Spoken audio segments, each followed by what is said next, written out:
Most people think self-respect means standing up to toxic people, matching their energy, proving you won't be disrespected, fighting fire with fire. So they yell when yelled at. They manipulate when manipulated. They descend to win, and they do win sometimes, but they lose something bigger in the process, themselves. The Stoics understood something most people miss. The moment you let toxic people dictate your behavior, you've already lost your self-respect. Because self-respect isn't about proving your worth to people who can't see it. It's about maintaining your character when someone else has abandoned theirs. Marcus Aurelius wrote, "The best revenge is not to be like that. Not louder, not crueler, not matching their toxicity to prove a point. Just refusing to become what you're standing against." Today, I'll walk you through 6 Stoic principles for maintaining self-respect around toxic people. Not by defeating them, but by mastering yourself. Principle number 3 is the hardest. It demands you do the opposite of every instinct when you're being attacked. But it's the one that protects your dignity most powerfully. By the end, you'll know how to stay grounded, dignified, and unshaken, even when surrounded by people trying to break you. If you're tired of toxic people stealing your peace, if you want your self-respect back, let's begin. Principle number 1. Separate their behavior from your worth. When a toxic person attacks you, criticizes, insults, belittles, your first instinct is to take it personally, to wonder if they're right, to defend yourself against their assessment. But here's what you need to understand. Toxic behavior reveals the attacker's character, not your value. Their cruelty is about their wounds, not your flaws. And the moment you start defending your worth to someone whose opinion is shaped by their own damage, you've handed them power they don't deserve. I watched this play out between 2 employees at a company I consulted for. Both reported to the same toxic manager, a man who criticized relentlessly, found fault in everything, made people feel incompetent no matter how well they performed.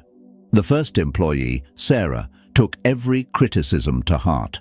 She'd work late, trying to prove him wrong, redo projects obsessively, ask anxiously if her work was acceptable now. She lost sleep, lost confidence, started believing maybe she wasn't good enough. The second employee, James, had a different approach. After the same brutal critique, he'd pause, evaluate if any of it was actually valid, take what was useful and discard the rest. When I asked him how he didn't internalize it, he said, "That man tears down everyone. It's not about my work. It's about whatever's broken in him that needs to break other people to feel powerful. I'm not going to let his damage define my worth." Here's what James understood that Sarah didn't. When someone is chronically toxic, constantly critical, perpetually negative, habitually cruel, it's not about you. It's about them. Hurt people hurt people. Insecure people tear others down to feel superior. Unhappy people spread their misery because company in suffering feels better than suffering alone. And when you understand this, truly understand that their behavior is a symptom of their internal state, not a verdict on your value, you stop taking it personally, not because you're dismissive, but because you see the truth. Marcus Aurelius wrote, "When people injure you, ask yourself what good or harm they thought would come from it. If you understand that, you'll feel sympathy rather than outrage or anger."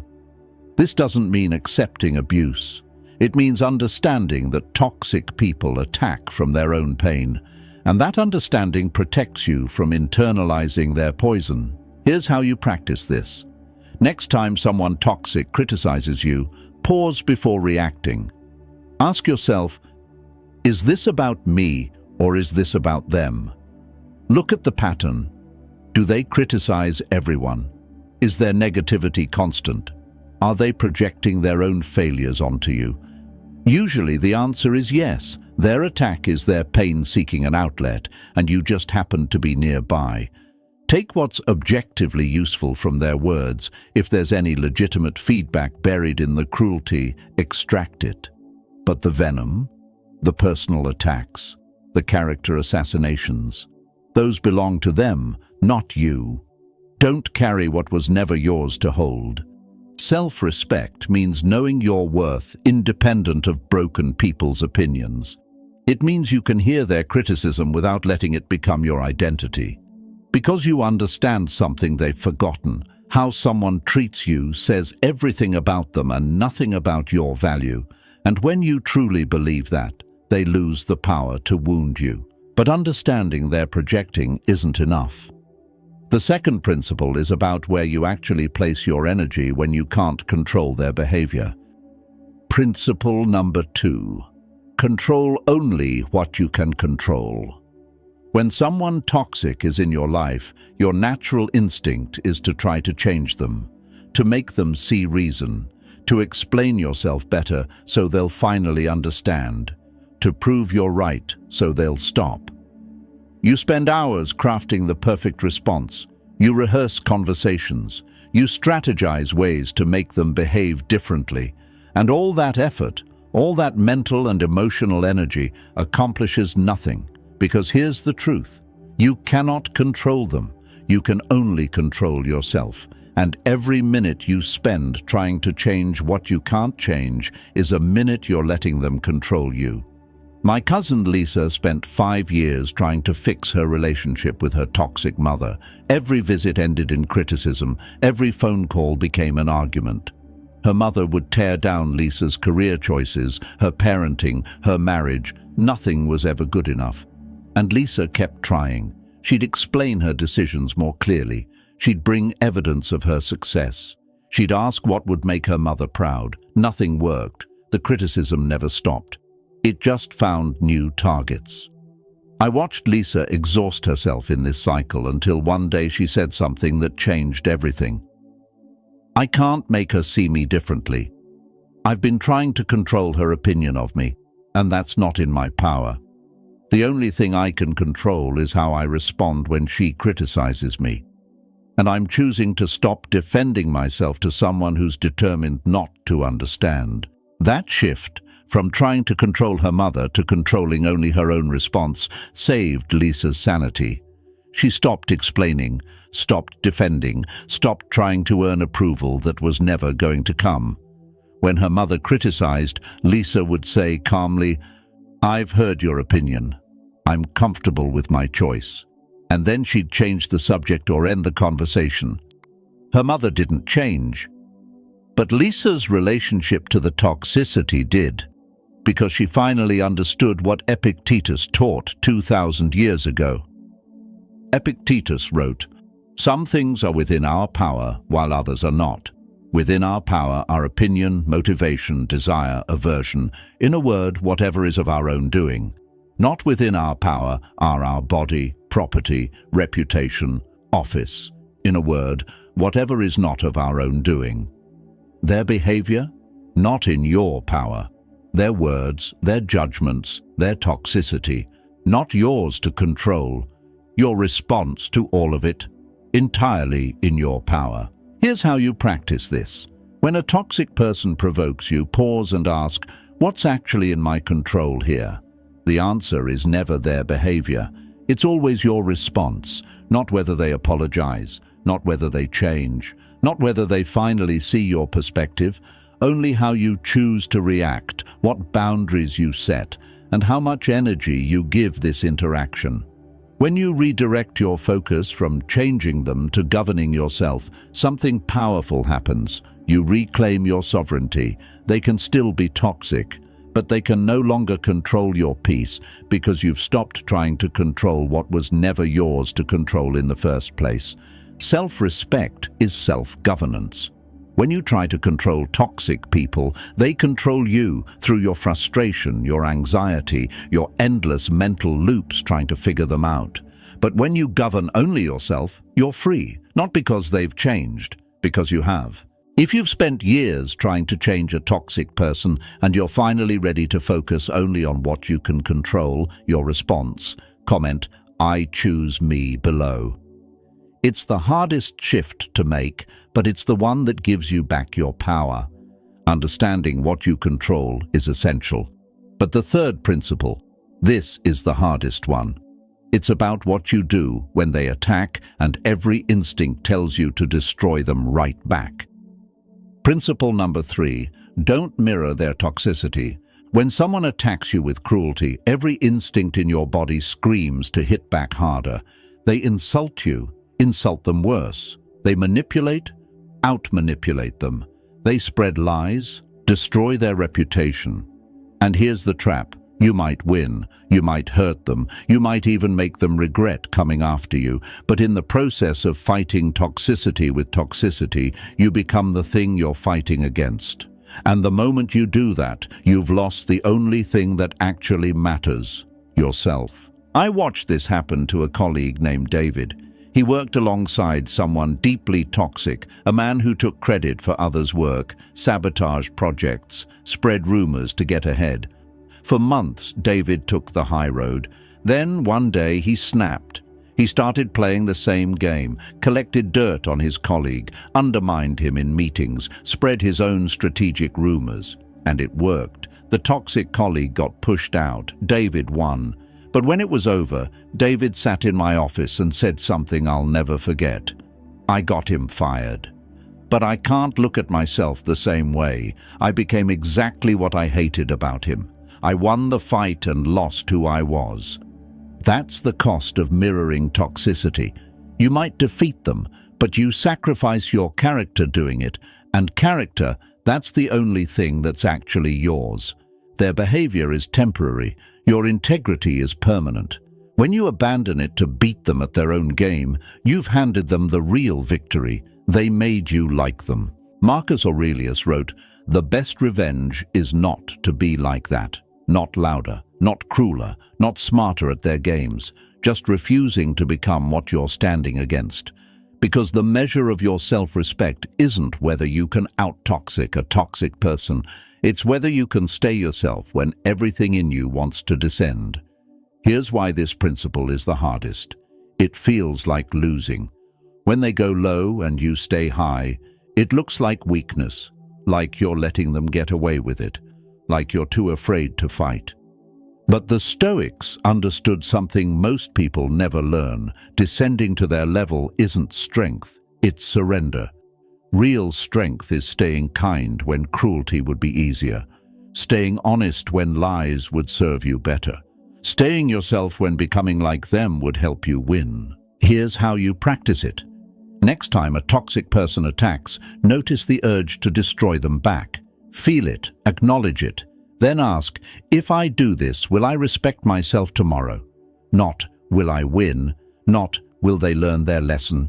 Just, will I still be someone I respect? Because if the answer is no, if your retaliation requires you to abandon your values, then the cost is too high. You don't defeat toxic people by becoming them. You defeat them by refusing to let them change who you are. Self-respect means being someone you respect. And if you have to become cruel, manipulative, or toxic to win, you haven't won anything. You've just proven they had the power to make you abandon yourself. Don't give them that. The first 3 principles are internal work: mindset, control, character. But the next 3 are about action. What you actually do when you can't avoid toxic people and need to protect your peace in practical ways. Principle number 4. Respond, don't react. There's a difference between reaction and response that most people never learn. Reaction is instant, emotional, automatic. Someone provokes you and the words are out of your mouth before you've even thought about them. Response is deliberate, conscious, chosen. You feel the provocation, you pause, and then you decide what to do with it. Toxic people want your reaction. They want to know they got to you, that they can control your emotional state with their words. But when you give them a response instead, calm, measured, intentional, you've taken back control, not of them, of yourself. I saw the power of this distinction at a family gathering. My uncle made a comment designed to humiliate my brother in front of everyone, a dig about his career, his choices, wrapped in that familiar tone of concern that's really just cruelty with plausible deniability. The old version of my brother would have exploded, defended himself, gotten loud, made it a scene, but this time he paused, just stood there for 3 full seconds, breathing.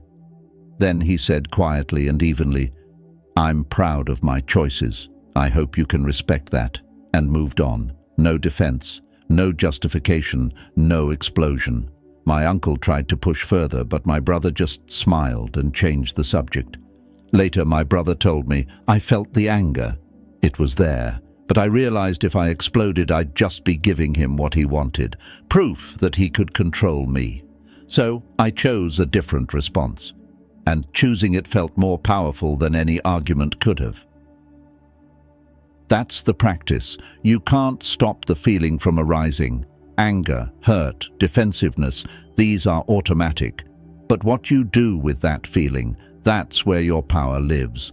Between the provocation and your words, there's a space, a gap of maybe 3 seconds, and in that gap you get to choose. Do I react from this emotion, or do I respond from my values? Marcus Aurelius wrote, "You have power over your mind, not outside events. Realize this and you will find strength. The toxic person's words are the outside event. You can't control that. But the gap between their words and your response, that's your mind. That's your domain. That's where you exercise the only power that actually matters, the power to govern yourself." Here's the practice. Next time someone toxic provokes you, do what my brother did. Pause. 3 seconds minimum. Breathe. Feel the reaction forming. Notice it without acting on it. Then ask yourself, what response reflects who I actually am? Not who they're trying to make me be, not the defensive, angry version they're summoning, but who I am when I'm at my best. Then speak from that place, or don't speak at all. Both are responses. Neither is a reaction. The difference is simple but profound. Reactions give toxic people evidence that they have power over you. Responses prove to yourself that you have power over yourself. And self-respect isn't built by winning arguments with toxic people. It's built by choosing your behavior even when everything in you wants to be controlled by your emotions. You've learned not to mirror their toxicity. Now you've learned not to react to their provocations. But the 5th principle is about drawing a line they can't cross and holding it without apology. Principle number 5, set boundaries without explanation or apology. A boundary isn't a negotiation, it's a statement.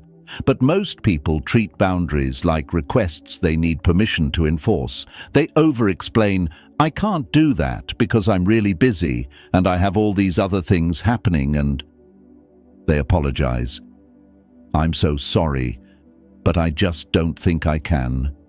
And every explanation, every apology, every justification becomes ammunition for the toxic person to argue, guilt, or manipulate their way past the boundary. The moment you explain why your boundary exists, you've invited them to debate whether your reasons are good enough. And to a toxic person, your reasons will never be good enough. I watched my sister struggle with this for years. Her mother-in-law would call at all hours, demand visits on holidays, guilt her about every choice, and my sister would explain endlessly why she couldn't always comply. "We're really tired this week. We already have plans." The kids need consistency in their schedule. Every reason became a problem her mother-in-law could solve. "You're tired? I'll make it short. You have plans? Cancel them. Family comes first." The kids need consistency. Seeing their grandmother is consistency. The boundary never held because my sister kept treating it like a discussion instead of a decision. Then something shifted. After one particularly brutal guilt trip, my sister said 5 words. "That doesn't work for us." Her mother-in-law asked why. My sister repeated, "It doesn't work for us." Pushed for a reason. My sister said calmly, "I've told you our answer." The topic is closed. No explanation, no apology, no negotiation. Her mother-in-law was furious at first, but the boundary held, because there was nothing left to argue with. My sister had learned what the Stoics knew. A boundary without justification is a wall. A boundary with justification is a door they'll keep trying to open. Seneca wrote, "We suffer more often in imagination than in reality." Most people fear that setting a firm boundary will destroy the relationship, but what actually destroys relationships is the resentment that builds when you can't protect yourself because you're too afraid to draw a line without apologizing for it. Here's the practice. Next time you need to set a boundary with a toxic person, state it clearly and simply. I'm not available for that. I don't discuss that topic. I won't be attending. When they ask why, resist the urge to justify. Say, "It's my decision," or "That's what works for me," or nothing at all. When they push, and they will, don't defend, don't explain, don't apologize, just restate the boundary or end the conversation. The boundary isn't the beginning of a discussion, it's the end of one. Your boundary doesn't need to make sense to them. It doesn't need their approval. It only needs to be clear and enforced. Self-respect means valuing your peace enough to protect it, even when protecting it makes people uncomfortable. Especially when it makes toxic people uncomfortable. Because if you need their permission to have a boundary, it's not a boundary. It's a suggestion they'll ignore the moment it inconveniences them. You've learned to respond instead of react. Now you've learned to protect yourself with boundaries that don't need defending. But the sixth and final principle is about the power of choosing silence when they try to bait you into battles that don't matter. Principle number 6. Use silence as your shield. Not every insult requires a response. Not every provocation deserves your energy. Not every toxic comment needs to be addressed, corrected, or acknowledged. Most people think silence means agreement, or weakness, or that the other person won. But silence isn't surrender, it's dismissal. It's the most powerful way to communicate something simple. You're not worth my words. When you respond to every jab, every passive-aggressive remark, every little dig, you're handing toxic people exactly what they want, proof that they can control your attention and emotional state. But when you let it pass in silence, you've refused to play their game, and a game with no opponent dies quickly. My friend Karen worked with someone who made cutting remarks constantly. Little comments about her appearance, her work, her choices, always just subtle enough to deny if confronted, but sharp enough to sting. For months, Karen responded to everything, defended herself, corrected the record, tried to prove the remarks were unfair, and every response fed the cycle. The comments kept coming because they kept working. Then one day, after another snide remark, Karen just looked at her colleague for one long second and said nothing, turned back to her computer and continued working. The silence was so unexpected that her colleague tried again. Nothing. Tried a third time with a more obvious jab. Karen didn't even look up. Within 2 weeks, the comments stopped because they'd lost their purpose. They weren't getting a reaction anymore, and without a reaction, they were just noise disappearing into silence. Here's what silence does that responses can't. It communicates that the person isn't important enough to engage. Every time you respond, even to defend yourself, even to correct a lie, you're confirming that their words matter to you, that they have the power to pull you into their chaos. But when you stay silent, you're saying something more devastating than any comeback. I don't need to defend myself against you. You're beneath my notice. Marcus Aurelius wrote, "You always own the option of having no opinion. There is never any need to get worked up or to trouble your soul about things you can't control. Their provocations are things you can't control. Your response, or lack of it, is what you can, and choosing silence isn't passivity. It's active refusal to let them dictate how you spend your energy." Here's the practice. The next time a toxic person baits you, insults, passive aggression, obvious provocation, pause and ask yourself, does this actually deserve my words? Not, can I win this argument? Not, should I let them get away with it? Just, is this worth my energy? 90% of the time the answer is no. Let it die in the silence. Don't defend. Don't engage. Don't give them the satisfaction of knowing they got to you. Just let it land in silence and evaporate. Your silence isn't agreement. It's the refusal to participate in their game. Self-respect means knowing which battles matter and which are just noise designed to drain you. Toxic people thrive on reaction.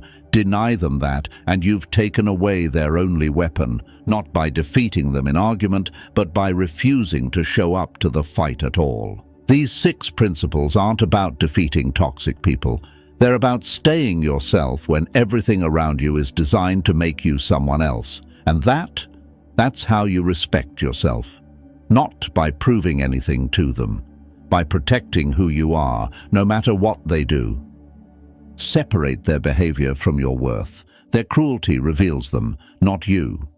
Control only what you can control. Your response, never them. Don't mirror their toxicity. The best revenge is refusing to become like that. Respond. Don't react. The gap between provocation and words is where your power lives. Set boundaries without apology. Protection doesn't need permission. Use silence as your shield. Not every battle deserves your energy. Marcus Aurelius faced betrayal and cruelty daily. He wrote, "The best revenge is not to be like that." Self-respect isn't about defeating toxic people. It's about refusing to let them change who you are. If this helped, subscribe. Share it with someone dealing with toxic people. Leave a like so others can find these principles when they need them. Remember, you can't control toxic people, but you can absolutely control whether you stay yourself around them. That's self-respect. That's Stoic strength. That's freedom.